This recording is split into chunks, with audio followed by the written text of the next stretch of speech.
Where was I? Well, I asked you about the video being too long. Oh, thank you. You're That right. was for email, email, Right. or texting. Yeah. Yeah, or texting. Yeah. If you're going to send it via SMS or email, it has to be fairly short. But you can upload a video of any length to YouTube. YouTube. Okay. I've been uploading these 3-hour Wow. recordings to YouTube, and it's just been taking them just fine. With YouTube, you do have to verify your Google account.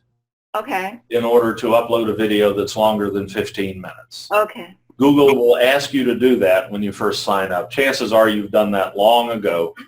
But if you have any trouble, if you try to upload a video to Google or to YouTube and it says it's too long, then your account needs to be verified, and there's a place you can go into on Google and have them send you an email, and you reply to the email or click on a link in the email, and then they know you're you and not some robot or Kim Jong-un or something trying to upload ballistic missile videos to YouTube or something. And though probably those are on there too. But you're then validated to upload videos of almost any length to YouTube. Okay. Question though. Please don't let those questions build up. Ask them. Dave, Thank how you. do most of these videos play over the smartphones when people watch them? Pretty well? Oh, gosh, yes. Anything that's on YouTube will play on anything. The question was, do videos play well on smartphones if we put them online on YouTube? And boy, do they. They play wonderfully on just about any device that's capable of playing video from the internet, because YouTube is compatible with everything. That's the beauty of using YouTube as a hosting service. You can be guaranteed that any sort of endpoint, playback endpoint that one of your students, one of your colleagues might have, will play a YouTube video, almost guaranteed. So now the folks who don't have unlimited data plans, if they're trying to view one of your 2-hour lectures, that could create a problem? Good point. Only if they're not in a Wi-Fi cloud when they play it. If you are playing video on your smartphone, if you're not connected to Wi-Fi somewhere, that's going to go against your data plan. And one of these 3-hour videos might blow your data plan right out of the water if you watched it on a cellular connection. Yeah. It'll work great, too. The cellular connections have gotten so much better, and the phones have gotten so much better that you can just be playing along and not realize or not remember that you're playing through your cellular connection and using your cell phone data allocation. So be careful of that. You probably don't want to play anything over just a few minutes on unless you're connected to local Wi-Fi, and then it's free. So is there a way to post that in our videos that we're uploading to YouTube, a warning for students? Oh yeah, when you post to YouTube, you have a description for the video. Okay. Let's bring up YouTube. Take a quick look at it. I don't have YouTube. Love this. Oops, I guess I better share my screen first. Gotta remember everything. Okay, you should be seeing my screen now. Let me know if I'm living in a dream world. No, it looks good. Go to YouTube, thank you. Except that's not YouTube. Except that's not YouTube. YouTube, yeah.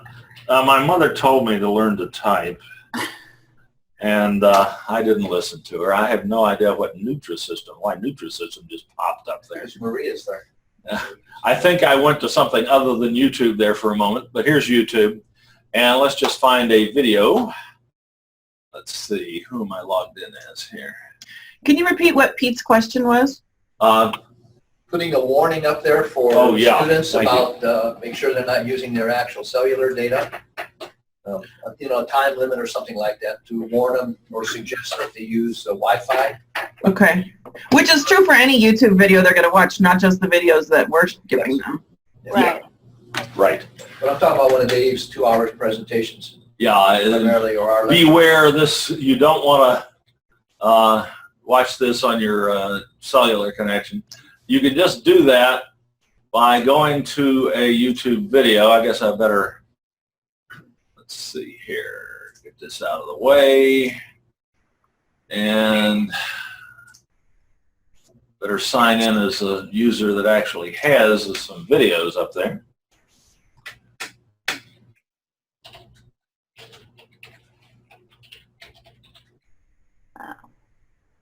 Oops. Different account. Add account. Google really hasn't gotten this worked out well. Their account management. They ruined themselves with Google Plus, which nobody uses anyway. Oh. Sorry if some of you are Google Plus users. Okay, so now let's just pull up a video. Pull up like there's our, we're glad we did this anyway, because there's our video from a little earlier from the smartphone. But before we do that, let's go and find a video. Oh, I wonder if I dare show this one. I probably shouldn't.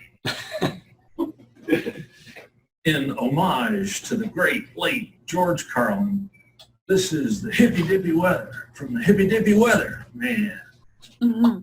I'm not sure that those of you on the other end are getting the audio on that one. I forgot to tell it to share audio.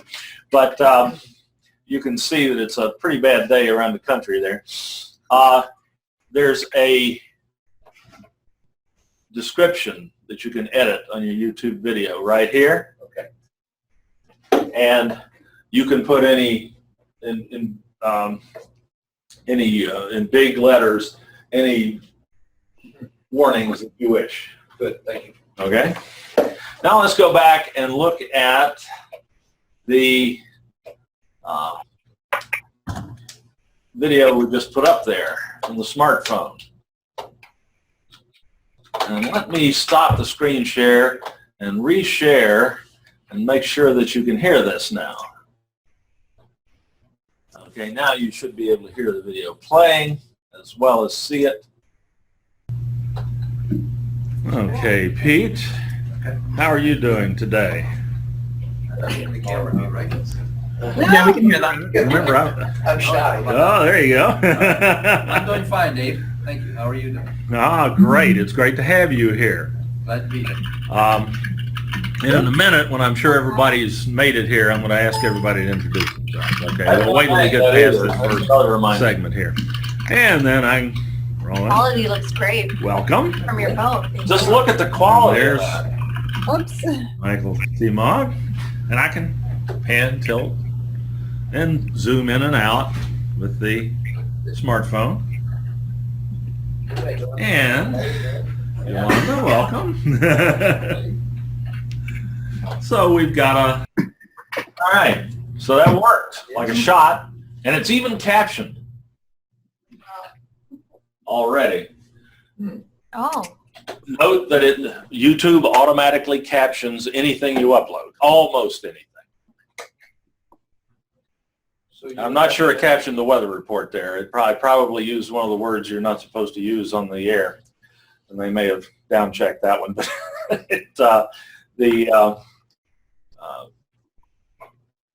the almost anything you upload will be captioned automatically. The captions will not be perfect, but if you look, they're pretty good. Little video now. Dave, can they be corrected at all or edited? Steadicam? Pardon? Can the captions be edited? Can you go back and For Steadicam. Oh, I'm sorry. That was live. Sorry about that. I couldn't tell if it was real or Memorex there for a second. Yeah. Yes, YouTube has a caption editor. Okay. And let me back up here and just show you that these are actually pretty. And then I can roll in. Welcome. Thank you. And there's handle Yolanda real good. Michael T-Mog. And I can pan, tilt, and zoom in and out with the smartphone. And Yolanda, welcome. So it's really not bad. But you can then go to your video editor. It's right here, subtitles and closed captions. Yeah. You have to tell it what language you were speaking. Okay. And then here's my automatic English subtitles. I just click on that to open that up, and there they are. Uh-huh. And I can now edit those. Wow. Okay. So, Let's see, I actually have to go to the bottom and say edit, sorry. Now I can edit. I can correct the captions, and when I'm done, I just say publish edits, and they're more or less perfect captions. And it's one of the best caption editors out there. okay. I'm sorry. How did you get there again? I got there by going to the let's go to the video itself. Yeah.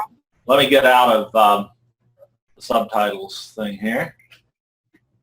Go back to where we were. So, Let's see, how do I get out of that? I've got the little video window. Ah, there it is. My little video window in the way. Back to watching. watch. Now, if it's you can only do this if it's your video, of course. Right. That's what I assumed. Yeah. You can go to the video manager. Where's that video manager? Oh, here. Okay. And find the video. And right next to the video thumbnail is an edit menu. And you just go to edit, subtitles, and closed captions. Edit.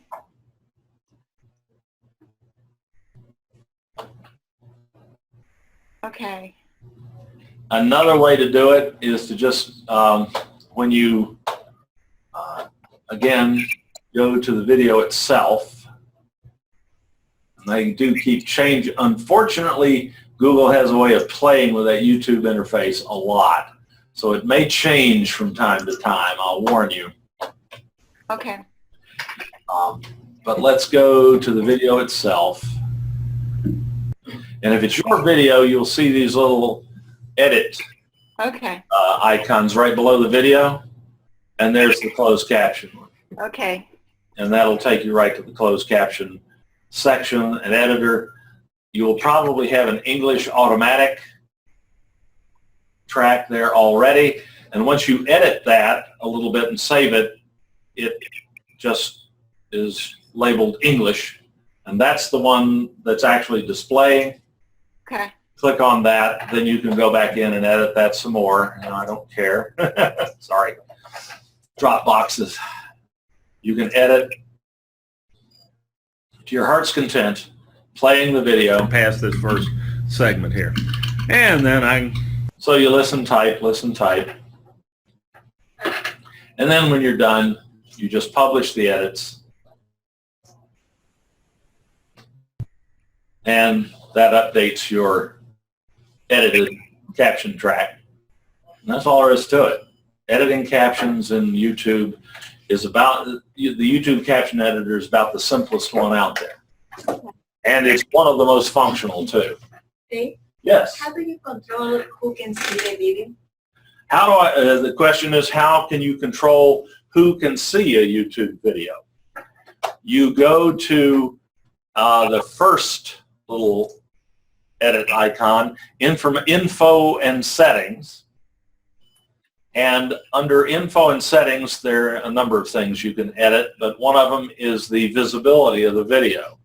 It's a little drop-down menu over here, and the three options are public, unlisted, and private. If it's public, not only can anyone play it, but they can search for it and find it. If it's unlisted, anyone can play it if they have the link to it, which you can provide to them, but they can't find it if you don't give them the link. And nobody can guess a YouTube video, so that's it. Private is something you'd only use very rarely for like your baby videos or something like that. You really don't want the world seeing. There you can specify exactly who can see it. but they have to have a Google account, and they have to be logged in to YouTube to view it. So that's very private. So, and I think you can only allow like 35 people to view it under private. Thank you. So you don't use private very much. Does that answer? Yeah, does it give you the link that you can share? Yes, indeed. You can find the link to share your YouTube video. Let's go back to the video itself. That link is available under the Share tab, which is right below the description of the video and the little thumbnail. You click Share, and there is the Share link. It's already selected. All you have to do is copy it to your clipboard. Or you can get the embed tool, the embed code rather, if you want to say embed it into Blackboard. Or you can email the link to yourself or to anyone right from within YouTube. It's a little YouTube email center. So YouTube is just so functional. We have a great local media server that has lots of space, good performance and all that, but more often than not anymore we use YouTube by preference because of its compatibility, universality, great performance, and functionality. It's just, there's absolutely no reason not to use YouTube that I can think of these days. I mean, it's good enough for Berkeley, it's good enough for us, I think. Okay. Great. So, we've demonstrated how easy it is to upload video to you, or to get video onto YouTube. Oh, I did forget one thing while we were there.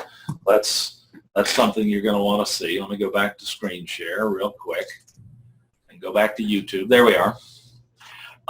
Uploading, let's say you have a file that you copied off your phone or off your camcorder and you want to upload it to YouTube. That's really hard. This is an big upload button in the upper right-hand corner, not far from your avatar if you have one. You just click upload. You click the big arrow that says select files to upload. It pulls up either your Finder on a Mac or your Windows Explorer on Windows. You go to your video, wherever you have your videos saved. Let's see if I have something that's not embarrassing or something I can put up on YouTube. I'm not sure what some of those are. Let me change the view there so I get an idea what they are. That doesn't look like it could be too embarrassing. And just click open and bang. It'll take some time depending on the size of the video. It uploads first and then it processes the video into a format that YouTube can share with the world.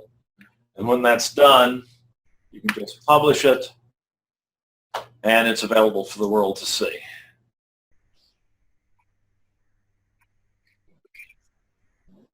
Oh, that was Katie. Only moderately. So you chose to embarrass me. I see how it is. Well, yeah, it just worked out that way. Sorry. Any questions about anything about YouTube? We're kind of into that right now, so let's take those while we can. How about, Dave, uploading a PowerPoint? I don't know if this is possible. Oh, a yeah. PowerPoint and then explaining the PowerPoint. Absolutely. That's a technique called screencasting. All right. We're actually going to see another way to do that here in a little bit. Yeah, I haven't seen screencasting yet, so. Yeah. Basically, you record the PowerPoint from your screen and you record yourself doing it at the same time. I see. Okay. Let me see, I may be able to simulate that here for you, just a second. Well, I don't want to get you off subject, off topic. Okay. Well, we will come back to that, okay? Yeah. That's all too easy to do. Yeah, okay. Okay. Very good. But jump right in there with those questions. Again, thanks. Very well. I'll just mention that another great thing about putting your videos on YouTube is that you can organize them into playlists Oh, yeah. for different subject matter, different topics, different weeks, different classes that you're teaching. So it's a really great way. And then you can link to the whole playlist from your LMS or from your email or from wherever it is. So it's really, playlists are very valuable that way in YouTube. Very good point. Playlists are found in your Creator Studio, which, I don't know, sounds a little deified, but anyway, you click on yourself, you go to Creator Studio, and you have, he said, there it goes, and you have Video Manager over here on the left, and your playlists. Let's see, and I have, oh, gee, I don't have much. There's a sample playlist. It's got a couple of videos in it, and when people go to this playlist, they see a list of videos in the order that you feel like they ought to view them, though they can jump around if they wish. But it allows you to give one link to a whole series of related videos that are presented in an order that makes sense. So a YouTube playlist, as Katie said, is a great way to provide links to a series of videos to your students. The first one that you show with the teacher is the screen test? Yes. These are sample screencasts. That's, Could you repeat, what was that question? oh, question was the first one a screencast? Oh, okay, yeah. It was. Actually, they're both screencasts. And this is a PowerPoint screencast.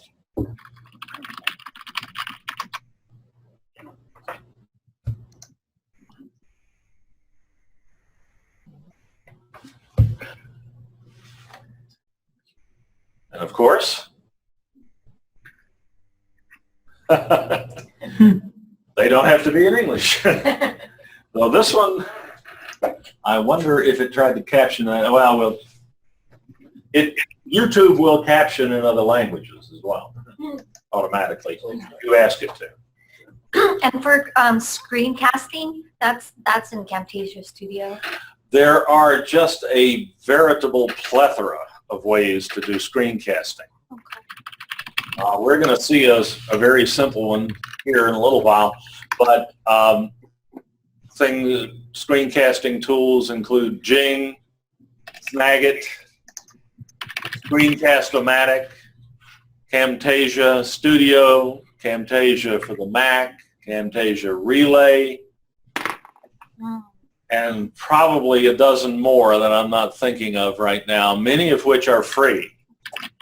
So screencasting is, there's no barrier to screencasting. Do you have a recommended software or what you use? I mostly use either Snagit, which is a tool from the same people that make Camtasia, TechSmith, or Screencast-O-Matic. They're both marvelous tools. Screencast-O-Matic is a web-based tool. It's completely free. Snagit is an installed application for either Windows or Mac, and it costs an educator $29, and it's a one-time fee. It's not a subscription. Once every couple of years, you have to upgrade it. It usually costs $15 to upgrade. So effectively, almost free. But again, if you'll look at our on-demand video site, let's see if I still have that here.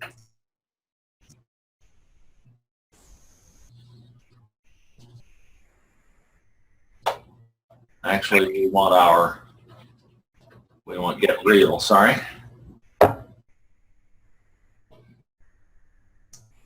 Which is the same URL with a / get real. And there are links to these, obviously, on our website. But there's an entire, under workflows on that site, there's Screencast-O-Matic, Snagit, Camtasia Relay, Camtasia, all showing you how to screencast. Full set of caption tutorials, whole 9 yards. And we're always really happy to sit down with you and help you get started personally.